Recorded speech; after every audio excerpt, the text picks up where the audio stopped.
Cher public, nous vous invitons à prendre place confortablement et à fermer la sonnerie de votre téléphone cellulaire.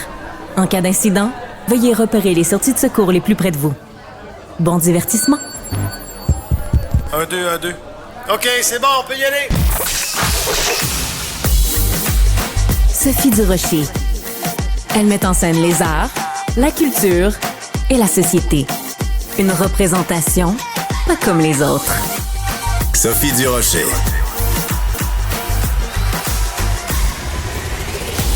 Bonjour tout le monde, j'espère que vous allez bien en ce splendide mardi. J'ai la chance d'avoir avec moi en studio une vedette internationale. Attention, vedette internationale parce que cette mère de 4 enfants a fait parler d'elle partout à travers le monde parce que justement, elle a amené ses 4 enfants faire le tour du monde. Ils sont atteints d'une maladie des yeux, la rétinite pigmentaire et un jour, très bientôt, les enfants, 3 des 4 enfants ne verront plus rien. Cette histoire, évidemment, a fait le tour du monde, d'autant plus que ces jours-ci, très bientôt, il y a un documentaire qui vous allez pouvoir aller voir au cinéma, un livre qui sort demain. Bref, Édith Lemay est avec nous. Bonjour, Édith. Bonjour. Alors, c'est intéressant, Édith, parce que vous et moi, on s'est rencontrés avant. On s'est rencontrés, j'ai fait des entrevues avec vous ici à Cube pendant. Oui. J'ai fait des entrevues avec vous à votre retour. Je pense que c'est la 6e ou la 7e fois qu'on se parle. Pour ceux qui n'ont jamais entendu parler de votre histoire, vous la résumeriez comment en quelques mots? Bien, j'ai 3 enfants qui vont perdre la vue. Puis on a décidé de partir autour du monde pour leur montrer la beauté du monde. Je vais rapprocher votre micro, Édith, parce qu'on veut entendre chacun de vos mots. Donc, pour leur montrer la beauté du monde, on a fait le tour du monde. On a visité 15 pays en 15 mois. Donc, voilà. Voilà. Alors, c'est un petit voilà très court, mais qui résume, en effet, des tonnes et des tonnes d'aventures. Donc, on a appris, à un moment donné, qu'il y avait, en effet, une équipe de télévision ou de cinéma, en tout cas, qui vous suivait un petit peu partout. On va regarder dans quelques instants, puis on va parler en quelques instants de la bande-annonce du film que j'ai vu. J'ai vu le film aujourd'hui. Je me posais la question, quand on part comme ça en voyage, on veut se créer une petite bulle avec nos enfants parce qu'on sait qu'on vit des moments extrêmement précieux. Comment on réconcilie ça avec avoir une équipe de tournage qui est... Est-ce qu'on arrive à maintenir la bulle ou c'était un petit peu envahissant d'avoir une équipe qui vous suivait? Bien, en fait, ils ne sont pas venus tout le long du voyage. Ils sont venus 3 fois, 4 fois pendant le voyage. Puis ils sont arrivés après la première moitié du voyage. Donc, je dirais que quand ils sont arrivés, déjà, ça faisait plus que 6 mois qu'on était dans notre petite bulle familiale à 6. Fait que d'avoir d'autres adultes qui sont joints, ça a fait du bien, mais ça a dynamisé l'atmosphère. Puis c'était une équipe extraordinaire. Ils étaient juste 3, donc c'était pas une grosse équipe de tournage. Puis il y a vraiment quelque chose de magique là, qui s'est produit avec cette équipe-là. Donc ça l'a ajouté au voyage. Alors, c'est bon de le dire que ça ajoute au voyage parce que, donc, c'est une équipe quand même de National Geographic. Donc, c'est quand même des spécialistes, des gens qui sont capables de montrer les paysages les plus magnifiques au monde. Le film va prendre l'affiche au Québec. On va le voir le 4 octobre. Et ensuite, il va être disponible sur Disney+. Vous êtes conscient, et j'imagine vos enfants aussi, que vous allez partager votre histoire avec la planète entière. Est-ce que c'est intimidant ou c'est encourageant? Intimidant. Oui. Puis c'était pas quelque chose, tu sais, quand on a signé, ben déjà, c'était pas déjà National Geographic, ils sont arrivés en cours de route. Donc, tu sais, moi, un documentaire, dans ma tête, c'est un petit film que peu de gens voient. 50 personnes dans un cinéma de répertoire. Exactement. On s'attendait pas à ça. Je pense qu'on sait pas à quoi s'attendre non plus. C'est comme une grosse vague qui s'en vient. Mais en même temps, les retours sur notre histoire sont tellement touchants.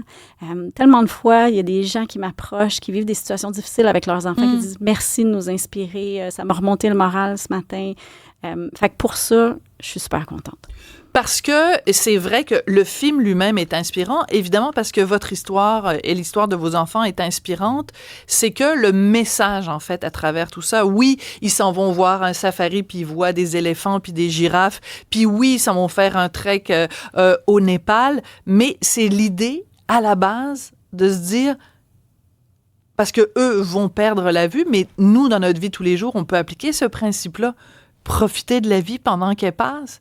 Ne remettez pas à demain ce que vous pouvez faire aujourd'hui. Ce sont des leçons qui touchent tout le monde. Exactement. Tu sais, de dire, pas attendre.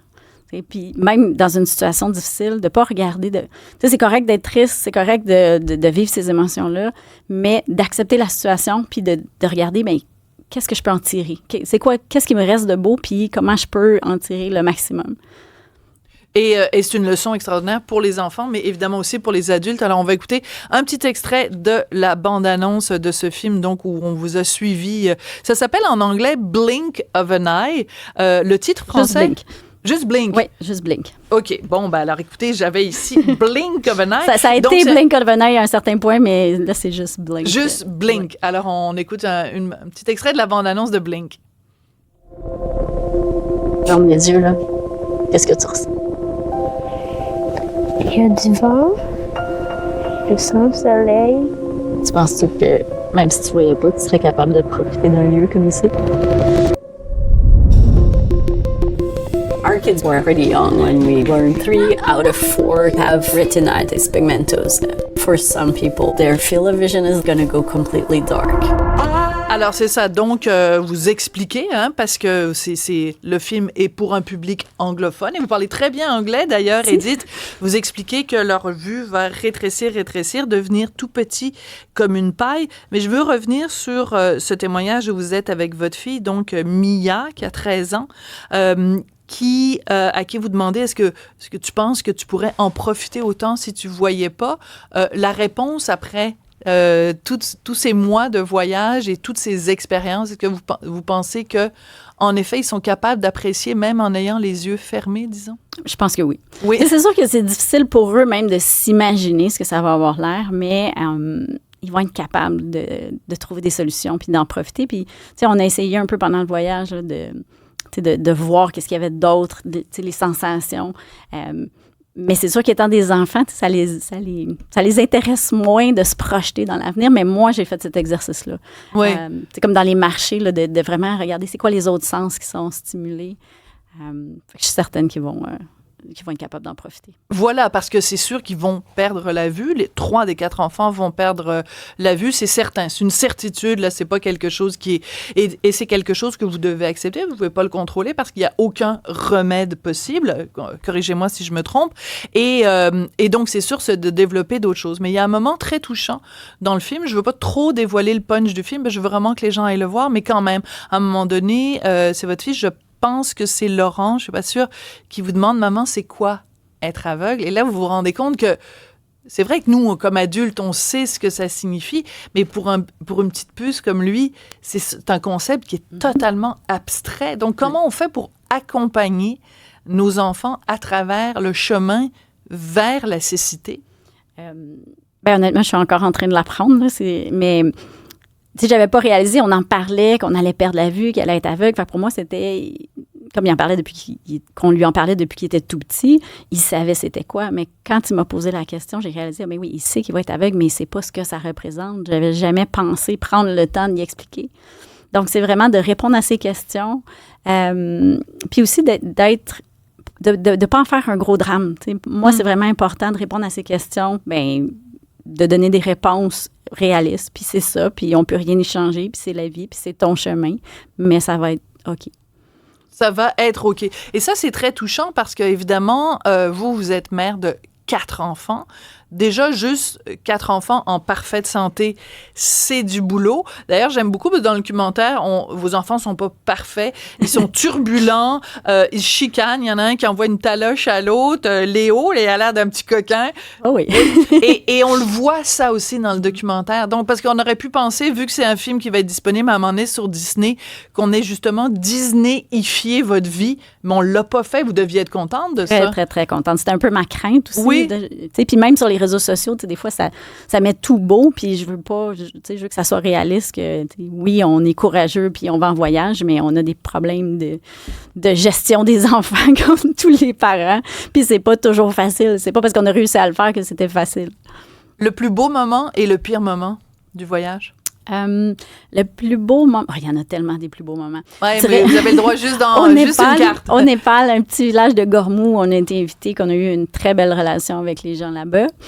Puis le pire moment, il faut que ça soit le téléphérique où on est resté pris pendant 10 heures.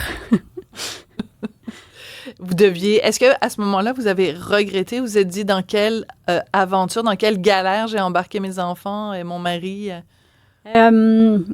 Non, je pense qu'on n'a pas eu le temps de se rendre là. Tu sais, c'était... tu penses pas que c'est après que tu réalises que tu as passé 10 heures, mais à chaque 15 minutes, tu dis, là, ils vont s'en venir, ça s'en vient. Fait que c'était désagréable. En même temps, on n'était pas en danger. Tu sais, c'était pas... il n'y avait pas de peur. C'était long et pénible. Oui. Alors, il y a beaucoup de gens sûrement qui nous écoutent et qui se posent des questions et je suis contente parce que le documentaire répond à un certain nombre de ces questions-là. Il y a plein de gens, sûrement, depuis le début, qui se disent comment ils ont réussi à financer tout ça, partir quand même le tour du monde. Vous êtes partis longtemps, 6 individus quand même. Et on a une partie de la réponse quand même dans le documentaire, c'est que votre mari raconte que lui, il travaillait pour une compagnie, la compagnie a été vendue, il avait des parts de la compagnie, donc ça a fait comme un petit fonds de base, mais vous aviez quand même un budget, j'ai été surprise de lire ça, d'entendre ça dans le documentaire, de 200 $ par jour, donc on peut équilibrer ça, 200 $ par jour pour 6 personnes à travers le monde. Bon, c'était 200 $ US. Ah, OK, là, tout de suite, mais, le party est pogné. Mais tu sais, c'est sûr que tu sais, une fois que tu es rendu, Ouais. sans les billets d'avion, parce que quand tu te déplaces, tu n'as pas de billets d'avion quand tu fais un voyage au long cours. Puis de vivre en Asie, par exemple, oui, c'est très possible, mais il faut faire des choix. Fait que c'est sûr qu'on n'était vraiment pas dans le confort. On séparait les repas. On s'en tenait vraiment au minimum. On a utilisé les moyens de transport locaux le plus possible, réduit les avions au maximum. Mais c'est possible. Quoique, les prix ont énormément augmenté entre le moment du voyage, là, oui. déjà vers le retour. Là, fait que je ne sais pas si c'est encore possible aujourd'hui, mais ça l'était il y a 2 ans quand on est parti. Et évidemment, pendant tout ce temps-là, vous faites l'école à la maison. Ça, vous nous en aviez déjà parlé en entrevue, mais là, on le voit. Et moi, je trouve ça assez génial. Vous êtes en plein milieu du Népal, en train de faire du trekking. Vous faites, je sais pas combien de kilomètres par jour, je pense 9 kilomètres par jour à pied, et vous leur faites réciter leur table de multiplication. Je trouve qu'il y a une leçon là pour les petits jeunes dont on apprenait hier qu'ils manquaient des cours pour aller passer leur permis de conduire. Donc, tout est une occasion d'apprendre. Oui, exactement. Et ça, c'était aussi pour mettre un peu d'ambiance puis les désennuyer, là, pour ôter la tension de la marche. Fait qu'on on va faire des maths au lieu de se concentrer sur les pas. Mais oui, mais en même temps, le voyage en tant que tel, il y a tellement d'apprentissages qui ont été faits à tout plein de niveaux que c'est un bel apprentissage, le voyage. Oui. Qu'est-ce que vous diriez que vos enfants, je sais que c'est toujours difficile de parler à la place de quelqu'un d'autre, mais vos enfants qu'ont-ils retenu de plus important? Puis ensuite, vous, ce que vous avez retenu de plus important pendant ce périple-là? Je pense retenu... je pense que c'est leur capacité d'adaptation. Tu sais, comment ils sont capables de s'adapter dans toutes les situations. Ils n'ont plus de stress vis-à-vis quelque chose d'inconnu. Il y en a encore des fois, mais très peu. Plus une souplesse ou une capacité de réaction, d'adaptation. Exactement, parce qu'on a eu tellement de changements d'environnement, de situations, puis à chaque fois, ça a fini par bien aller. Même quand ça allait mal, ça a fini par bien aller. Mais à force de le faire puis de le refaire, tu comprends que, OK, ça va mal maintenant, mais ça ne va pas aller mal tout le temps. Donc, c'est temporaire. Puis ça, je pense que c'est super précieux pour le reste de leur vie. Tellement. Totalement. Et vous? Je pense le lâcher prise. Est-ce que vous diriez qu'avant, vous étiez une mère plus, pas hélicoptère, mais une mère plus avec les 2 mains dans le quotidien? Je veux pas dire une mère contrôlante, bien sûr, mais je veux dire une mère plus inquiète? Non, j'ai jamais été une mère inquiète, mais tu sais, là, ça l'a vraiment amené à un autre niveau, là, de lâcher prise. Lâcher prise surtout pour le futur. Oui. Cette inquiétude-là, est-ce que mes enfants avec un handicap, qu'est-ce qui va arriver de leur vie? Mais de les voir aussi résilients, de les voir passer à travers toutes sortes de situations facilement, ça me rassure que pour le futur, ils vont être capables de passer au travers de n'importe quelle situation puis d'affronter n'importe quel problème. On parle beaucoup de vos 3 enfants sur 4 qui sont atteints de cette rétinite pigmentaire. L'enfant qui ne l'a pas, cette maladie, est-ce que se sent exclu, se sent différent des autres? Est-ce qu'il est capable de comprendre la maladie de ses frères et sœurs? Il comprend. C'est Léo qui n'est pas atteint. Oui. Exclu, différent, non, je pense pas. On ne fait pas de différence. Mais vous comprenez ce que je veux dire, là, c'est pas une exclusion, je pense pas que... Mais est-ce qu'il se sent à part? Ben, je pense qu'il sait qu'il est chanceux. En même temps, c'est lourd à porter pour un enfant de dire « je suis chanceux de ne pas avoir une maladie ». Est-ce qu'il se sent coupable d'une certaine façon de dire pourquoi moi je l'ai pas puis les autres l'ont? Non, je pense pas que c'est de la culpabilité. Je pense qu'il se sent un peu responsable. Je pense qu'il sent qu'il va être là. Ce qu'il dit, c'est qu'il va être là pour ses frères et sœurs. C'est beau ça. C'est très touchant. Alors, je dois vous avouer, donc, j'ai vu le documentaire. On n'a pas encore parlé du livre. Le livre sort demain. Et ce qui est formidable, ce sont les photos. Donc, des photos que vous avez prises. Oui, vous êtes une magnifique photographe. Et c'est, en plus, vu que c'est votre regard à vous, c'est différent du regard de la caméra. Parce que les caméramans, ils ont beau être absolument fabuleux et talentueux, ben il n'y a rien qui remplace le regard d'une mère. Le livre, le fait qu'il sorte demain, qu'est-ce que vous espérez que les gens retiennent de ce livre-là, de votre expérience? En fait, ce livre-là, c'est vraiment mon histoire. Tout le monde a raconté mon histoire, les médias l'ont raconté. C'était ma façon à moi de la raconter, de reprendre possession. Puis j'ai choisi, oui, il y a des photos, mais c'est pas un livre photo. J'ai choisi vraiment d'utiliser les mots pour faire l'exercice de faire voir ce qu'on a vécu. Vu que mes enfants vont perdre la vue, mais ils vont pouvoir garder ça plus tard, pouvoir relire le livre. Puis les gens, pour moi, je nous trouve tellement chanceux d'avoir pu vivre cette expérience-là. C'était une façon pour moi de partager avec les gens ce qu'on a vécu, puis d'essayer de partager un petit peu de toute la beauté qu'on a eu la chance de voir au cours de ce voyage-là. Le fait de revenir à Montréal, on voit là, que quand votre plus jeune commence l'école, puis que là, bon, votre mari est super émotif et tout ça, mais le fait de revenir sur le plancher des vaches, de revenir, de reprendre le quotidien après une expérience comme ça, même si vous savez qu'il y a une vague, là, un tsunami de célébrités qui s'en vient, mais le fait de revenir dans le quotidien, on se sent comment? Ça a été super difficile. Oui? Ben, pour les parents. Pour les enfants, ils sont retournés dans leur quotidien, puis ils sont retournés à l'école.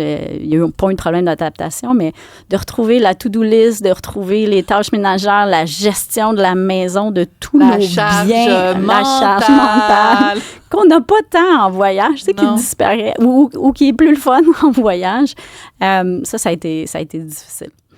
Ben, écoutez, en tout cas, le film est absolument magnifique. Et comme je vous le disais, quand vous êtes arrivé en studio, j'ai ri, j'ai pleuré. On rit beaucoup parce qu'il y a des situations très rigolotes. Et on va faire attention. En tout cas, moi, je sais que je vais faire attention maintenant à cette expression. On va voir, on verra.